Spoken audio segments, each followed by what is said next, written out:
Can't get any words. Podcast on blast, giving you the real talk, no holding back.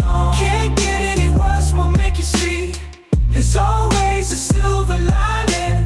We'll set you free, so join the movement. Let's change the game with the Can't Get Any Worse Podcast. What's going on, everyone? Welcome back to the Can't Get Any Worse podcast. How are we all today? I hope we're all well. We are gathered here today for the UFC 3-2-1 breakdown. Doesn't that have a nice ring to it? I didn't even establish that until literally this morning, okay? I was listening to another podcast and I heard them say it, because up until then, I've just heard everyone refer to it as 321, and I was like, it just wasn't doing anything for me, you know what I mean? And then I heard someone this morning go, UFC 3-2-1, and I was like, oh my Lord, that's never going to happen again. You know what I mean? We've had UFC 1-2-3, we've had UFC 3-2-1. It's never going to happen until the UFC gets to the 4 digits. So crazy times. Oh, welcome to my ADHD brain. And let's rip right in, okay? We have I don't know. We're going to get to the card, all right? We're going to get to the card. Am I excited about it? I think you guys can tell by the tone in my voice. Not overly, but we're going to touch on it soon. But before that, as we always do on the UFC breakdowns, let's touch on a little bit of UFC gossip, a bit of Real Housewives of the UFC, if you will. But before we do, ladies and gentlemen, there is one thing that I like to do to keep my brain powering for a UFC breakdown episode, and that is to crack myself a delicious can of Celsius. Oh, yeah, what flavour we got today? Mango lemonade. I've got to say, this is my favourite flavour. So I'm going to take a little sip and we're going to rip right into some gossip. Oh, guys, if you are not on the Celsius bandwagon, what are you doing with yourself? It is the best energy drink on the market, and I am not sponsored. I would give my left nut to be sponsored by them. But, yeah, you just can't beat it.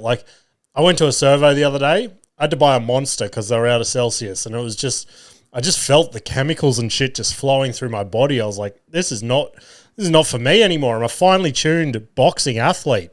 Go check out my Instagram. Write in the comments who you want me to call out. Maybe I'll call out one of these fighters on the card. Maybe Tom Aspinall gets the win. And in his post-fight press conference, he goes, hey, fuck John, fuck Alex, fuck everyone. I want that chubby dad from Logan, Jimmy Misson, where you at? And then just drops the mic. Oh my God. That would make the series, I think. But anyway, let's rip right in. Talking about Tom Aspinall. He is the headliner for this event, and he has set an unfortunate record since winning his, what do they call it? Interim title. So basically, Jon Jones was injured. They went for a heavyweight interim title. Tom Aspinall won that in impressive fashion. And he has basically been the interim title holder waiting for Jon Jones to make his move. We've touched on it countless times. We don't need to go back into it. But in light of all this, he has found himself with a UFC record. I know. Usually when you get that behind your name, you're like, fuck yes.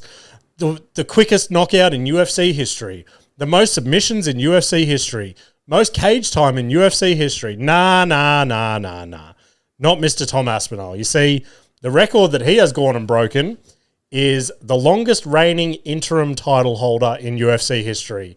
He went 535 days as the interim heavyweight champion, which is insane. That is a stupid amount of time to wait for the hope that Jon Jones is going to show up.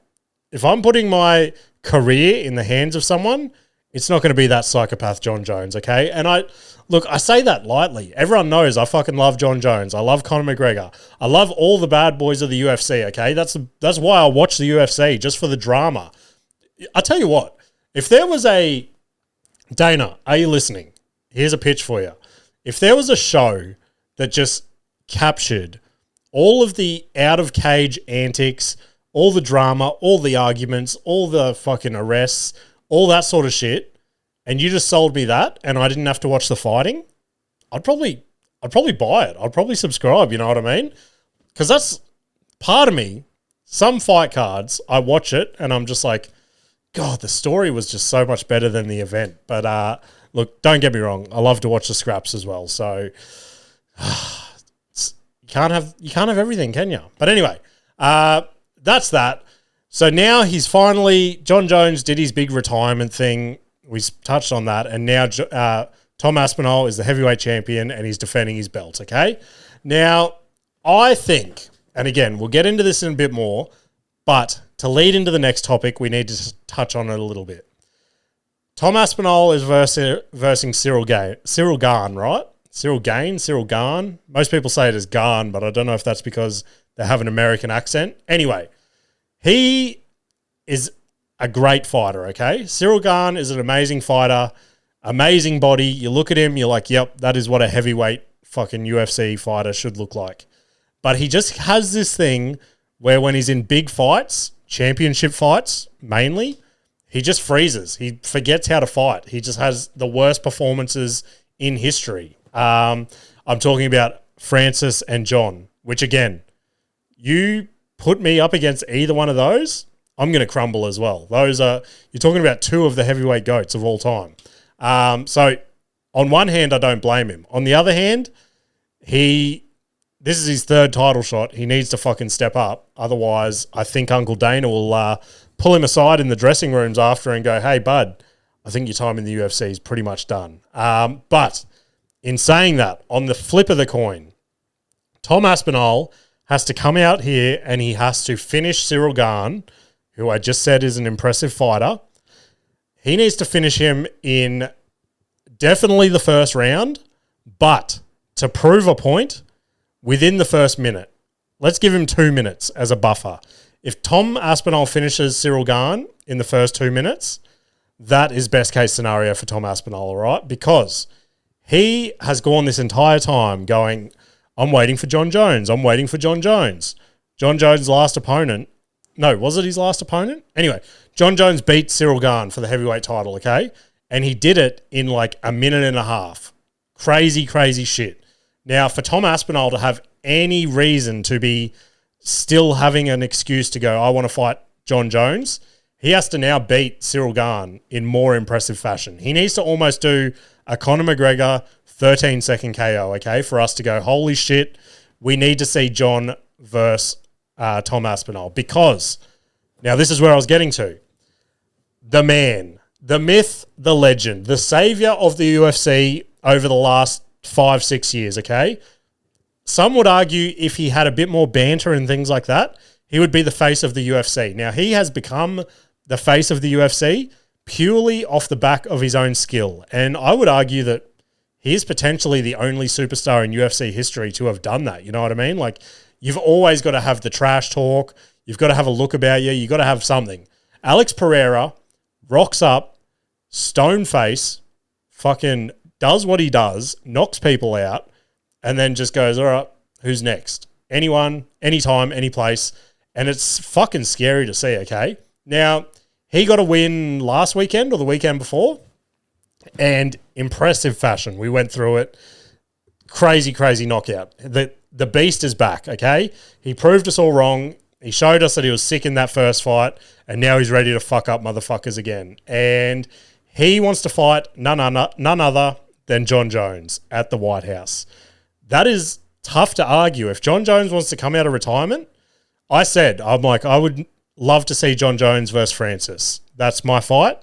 But when Alex had that performance he had and then says he wants to fight Jon Jones, take my fucking money. I will sacrifice Francis versus Jon to see this prime Alex Pereira versus the GOAT, Jon Jones, at the White House, which is being sold as the biggest card of all time. So, in order for that not to happen, okay, because everyone's talking about it now. Everyone's like, Alex and Jon. Poor old Tom Aspinall that sacrificed 535 days or whatever I said of his career is now, he's on the back burner. Nobody's even thinking about him and Jon unless he comes out this Sunday and he puts on the performance of a lifetime, knocks out Ciryl Gane within a couple of minutes and goes, Jon, stop fucking hiding. I will meet you at the White House. Then there's no argument. No one can argue. We've gone, all right, He's waited long enough. John said he's coming back. John, if you're going to come back, you got to fight Tom. But if Tom doesn't do that, Alex Pereira, you get a free ride straight to the biggest fight in history. Hands down, that'd be the biggest fight in history. Jon Jones versus Alex Pereira at the White House. There is nothing bigger. There is absolutely nothing bigger. But anyway, let's move on from that. A couple of other big fight announcements this week came out. We've got Merab versus Petr Yan 2 at UFC 323. Look, am I super excited about it? Not really. It's the lighter weight classes. They don't do much for me. But in saying that, Merab is a fucking beast. I don't see Petr Yan getting it done. So, yeah. I mean, closer to the fight, I'm probably going to get more excited about it. But in the early stages, not doing much for me. Now, this is where things take a little turn. The co-main event. Oh, Dana goes, I've got a co-main event. Who the fuck could it be? Okay, it's Pantoja. All right, cool. One of the best champions we've got. He's a fucking flyweight, so no one really cares. Who could he possibly be fighting? Oh, yeah. None other than our boy at the Can't Get Any Worse podcast, Joshua Van, gets his title shot. Oh, my Lord. Somebody who's better at computers than me. Go back to the early days of the UFC breakdowns. Even before that, even before I started doing UFC breakdowns, I was like, oh, I don't mind this Joshua Van kid. Then he went on this tear, and now he's got his title shot. My Lord, I'm going to be front and center watching our boy Joshua Van hopefully win a UFC title. Now, I say hopefully. He's up against, like I said, one of our best representatives of a champion in Pantoja. Absolutely wild. But, yeah, I am looking forward to that card purely for that fight. There was a little fun fact there. If I was supposed to touch on this when I was talking about Merab, but whatever. If Merab wins against Petr Yan at that, he will be the first UFC champion in history to defend his title 4 times in a year. My Lord, defending your title 4 times in a year, that's crazy in itself. Most UFC fighters don't even have 4 fights in a year, and this dude is putting his belt on the line 4 times. So I'm pretty sure Merab's going to get that accolade behind his name after that. Like I said, I don't see Yan beating him. But anyway, let me take a little sip. Now we move on to another face of the UFC, Ilia Topuria, just picking fights from everyone, which he's earned the right. Much like the people I just mentioned, Alex Pereira, Merab, Ilia Topuria, they've all basically put the UFC on their back the last few years, and they're going, all right, you guys need a big face of the UFC. We'll carry you through this next phase. So Ilia has come out this week, or within the last couple of weeks, let's say that. He's called out Merab. He's gone, hey, Merab, stop being a little bitch and move up a weight division and let's fight, which is insane. No one wants to fight Merab. Ilia Topuria, of course, does. Now, in saying that, is it the toughest move to call out someone lower than you, like in a lower weight class? Not really. It'd be like me picking a fight with Westy, going, hey, Westy, meet me in the car park after school. I'm going to beat the fuck out of you, which I might just do. Who knows? So, yeah, that's interesting. But then his next one, he grows some balls. Now, that argument I just made, I go, oh, don't pick on someone smaller than you. He goes, hey, Makhachev, I want to fight you at the White House. What? Are you fucking crazy?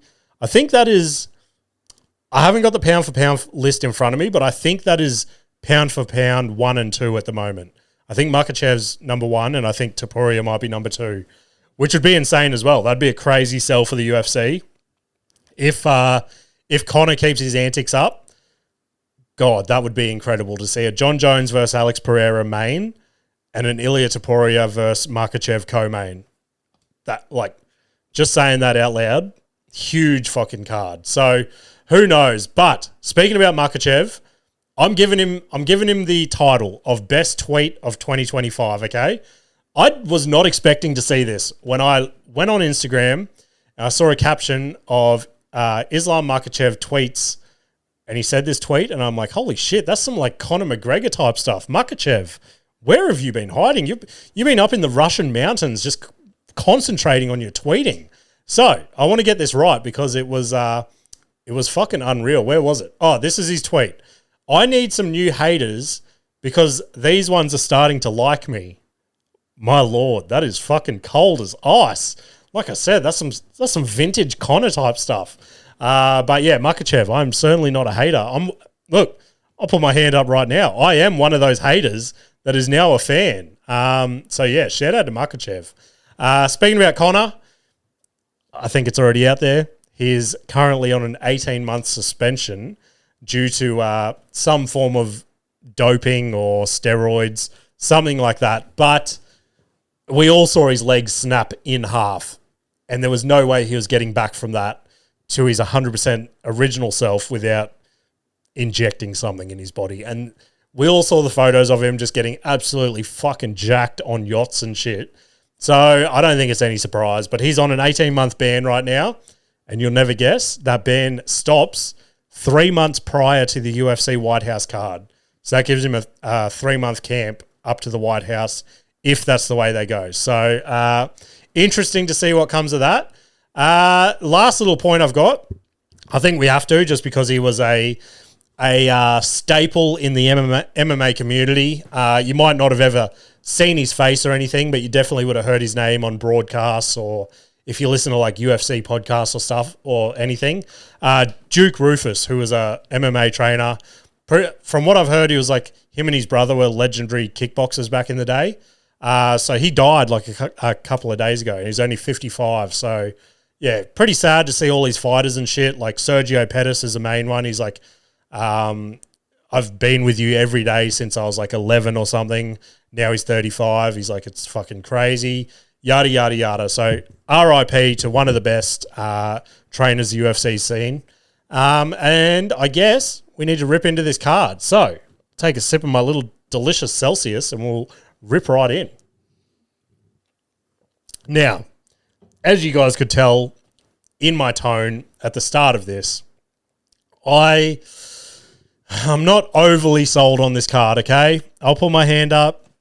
It has next to no pay-per-view stars on it. It has no pay-per-view power. Let's say that. It is purely banking on the main event. Now, in saying that, if you're a UFC fiend like me, there is a couple of fights throughout this card that are actually pretty decent. If you've got nothing to do on Sunday, flick the UFC on, because we're guaranteed to see some knockouts, some submissions, things like that.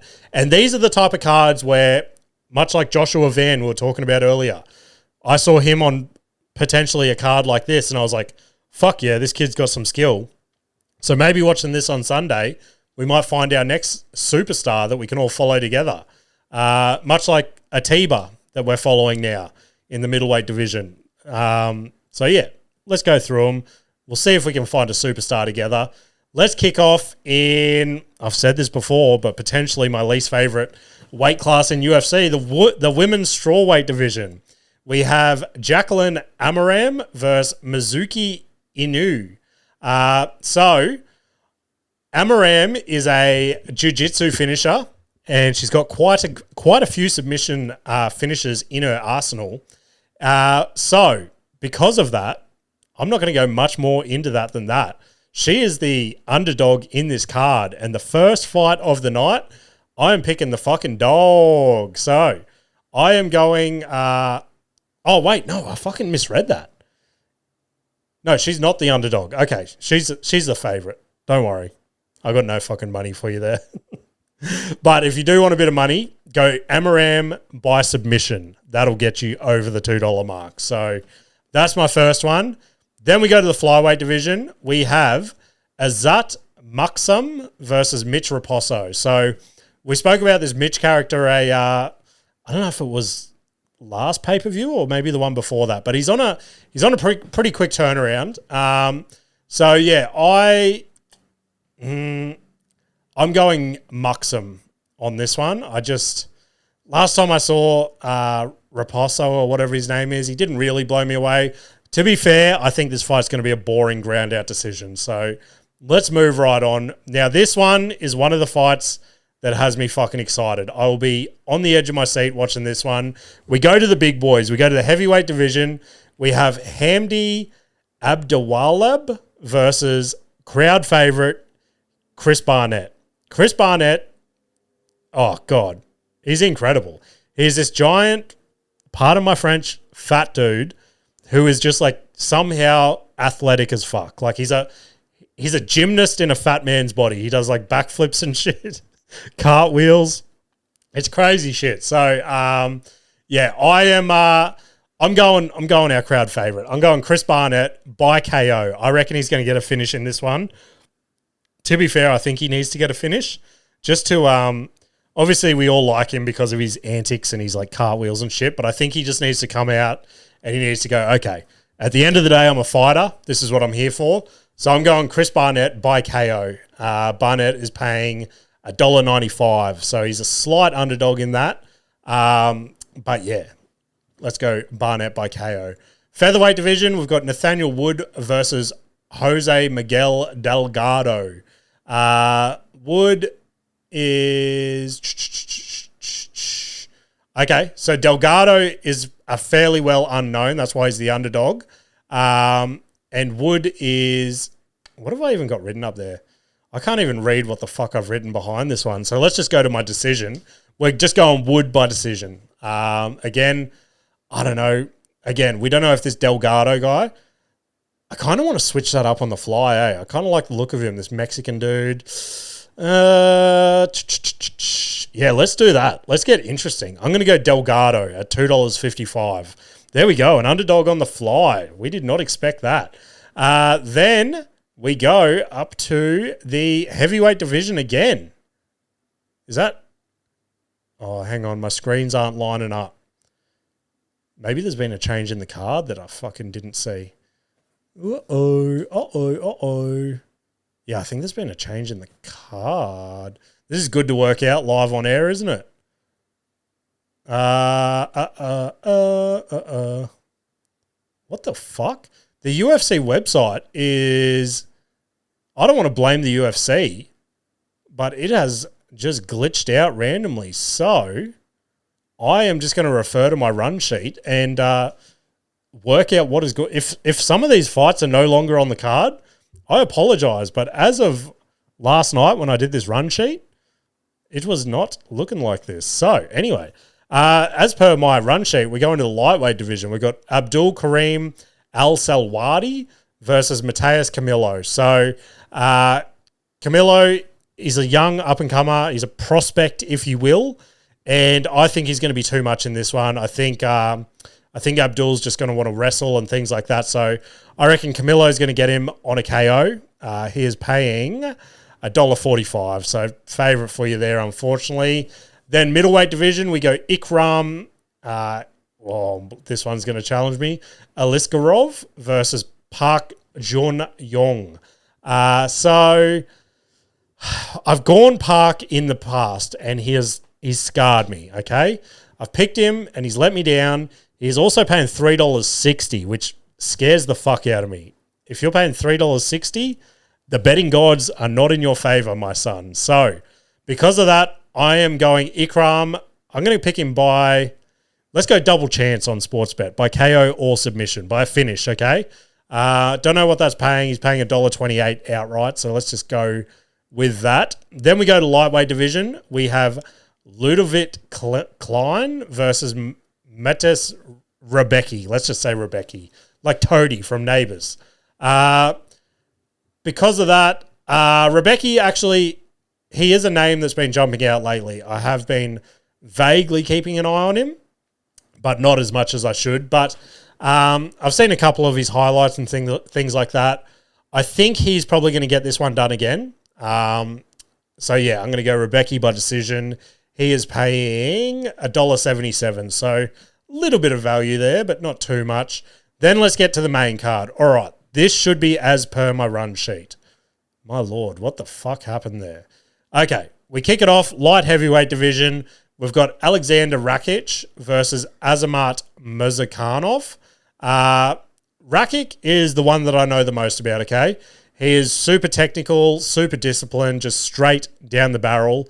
But this other guy, what was his name again? Azamat. He is undefeated, and he seems to like his finish from what I've seen. So I've got Rakić by decision up there, but I think I'm going to make an on-the-fly decision again. I think I'm going to go Azamat by KO. I think that might be it. I think that's paying $2.20 for him to win. So let's go that one on the fly. That could come back to bite me, but who knows?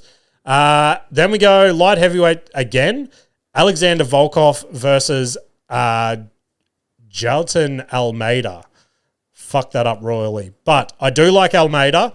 He is this jack dude, but I have this bad thing where I just stick to my veterans. I stick to my veterans that I know. And Alexander Volkov, every time you doubt him, he just goes in there and gets it done. And I just think it's going to be that again. I think this is exactly how I think this one's going to go, okay? It's literally a flip of a coin fight. But I think if it's the same old, and I feel like a cock just saying this. Stays on the feet, Volkov gets the win. Goes to the ground, Almeida gets the win. I think, depending on what the best odds are on Sportsbet or wherever you bet, I think just go whichever fighter has the most paying via that submission. So if Volkov is paying more by KO, go that one. If Almeida is paying more by submission, go that one. But I think for the sake of this, I'm going to go Almeida by sub. I think he's going to get in there and get a sub. Now we move on. This one I'm excited for. Umar Nurmagomedov versus Mario Batista, sorry. If Merab was not in the division, Umar Nurmagomedov would be the champion right now. He is a relative of Khabib, and again, he is just impressive at that grind-out style, just that, like, what do they call it? Like Sambo wrestling or whatever it is. Just absolutely insane. So I am going Umar by decision or potential submission. I'm not sure what my money's going to be on yet, but I highly doubt Batista's going to get in and get this done. He's paying $4.20, which, hey, stranger things have happened in the UFC, you know what I mean? But Umar is getting my bet. Then we go women's strawweight for the co-main. We've got Rob Schneider. Sorry, that was mean. I felt bad. But look at the picture, and you cannot deny it. We've got Virna Jandiroba, I think her name is, versus absolute UFC dime piece, Mackenzie Dern. My lord. One of the... no, let's not get all sexist and disgusting about it. She is a very impressive fighter, okay? Now, the UFC, they need Mackenzie Dern to win this, okay? They need her to win this belt, and they need her to fucking be the face of the UFC women's division because, my lord, we need one at the moment. So, I am going Mackenzie Dern via submission. Now, these are both grapplers, okay? They're both submission artists, but I would like to think that Mackenzie Dern has the skill. She's a veteran. They're both technically veterans by now, but I'm going Mackenzie Dern via sub. She is paying $1.50.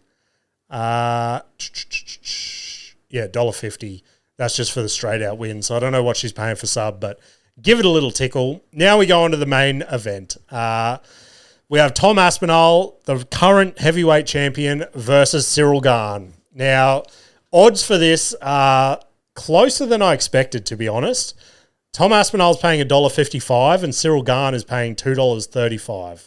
So, Tom Aspinall is... I'll jump on the bandwagon. He is the most impressive all-round heavyweight fighter we have seen in recent histories. Like, probably since the Kane era, this is probably the most impressive heavyweight we've seen. Like, yes, we had Francis, who was just a vicious knockout artist, but you get him to the ground, he had nothing. We've got... Who else have we had? Who was champ before Francis? I don't fucking know. But Tom Aspinall's here now, and he's proven to us why he needs to be champion. But like I said about Gane earlier, he's generally a good fighter, except for these bright light moments, okay? He just seems to shrivel away and not show his true potential. And I think he knows this is potentially his last title challenge. So I think he's going to go in there. He's going to want to get it done. But in saying that, you just can't go past Tom Aspinall at this point. So I'm going Aspinall versus by TKO or sub. I should have got the odds for that, but yeah, like I said, $1.55 outright. It's going to be an interesting fight. That's worth the $60 alone just to watch that fight. So let's scroll down. All right, what we're all here for, our Can't Bet Any Worse multi for UFC 321 as voted by you guys on Instagram. We have Tom Aspinall with 91% of the votes. We have Volkov with 73% of the votes. And we've got Nurmagomedov with 83% of the votes, giving us a combined multi of $4 on the dot. Now, that is probably one of our tightest multis we've had to date. So I would like to think that I reckon this is going to be the one that we get, ladies and gentlemen. So I think for this one, as a one-time special, instead of putting the $10 on that I normally do, we might chuck a sneaky 20 on this one. I'm feeling good. I'm feeling confident in those picks. So yeah, other than that, guys, I appreciate you guys listening to this episode. I don't have much to plug other than the regular podcast coming out this week. I mentioned on this week's episode, I'm in Bundaberg next Thursday night. So if you're in the Bundaberg area, you want to have a chat and say hello, shoot me a DM and we'll catch up. Other than that, guys, follow me on socials at Jimmy Misson. Give the podcast a 5-star rating on Spotify or Apple, wherever the fuck you listen, and tell some friends about it. Let's try and keep this thing growing while we can. And other than that, guys, I appreciate all you guys that come back every week and listen to me dribble. And yeah, enjoy the fights this Sunday, guys, and I will see you later. Can't get any worse, we'll make you see. It's always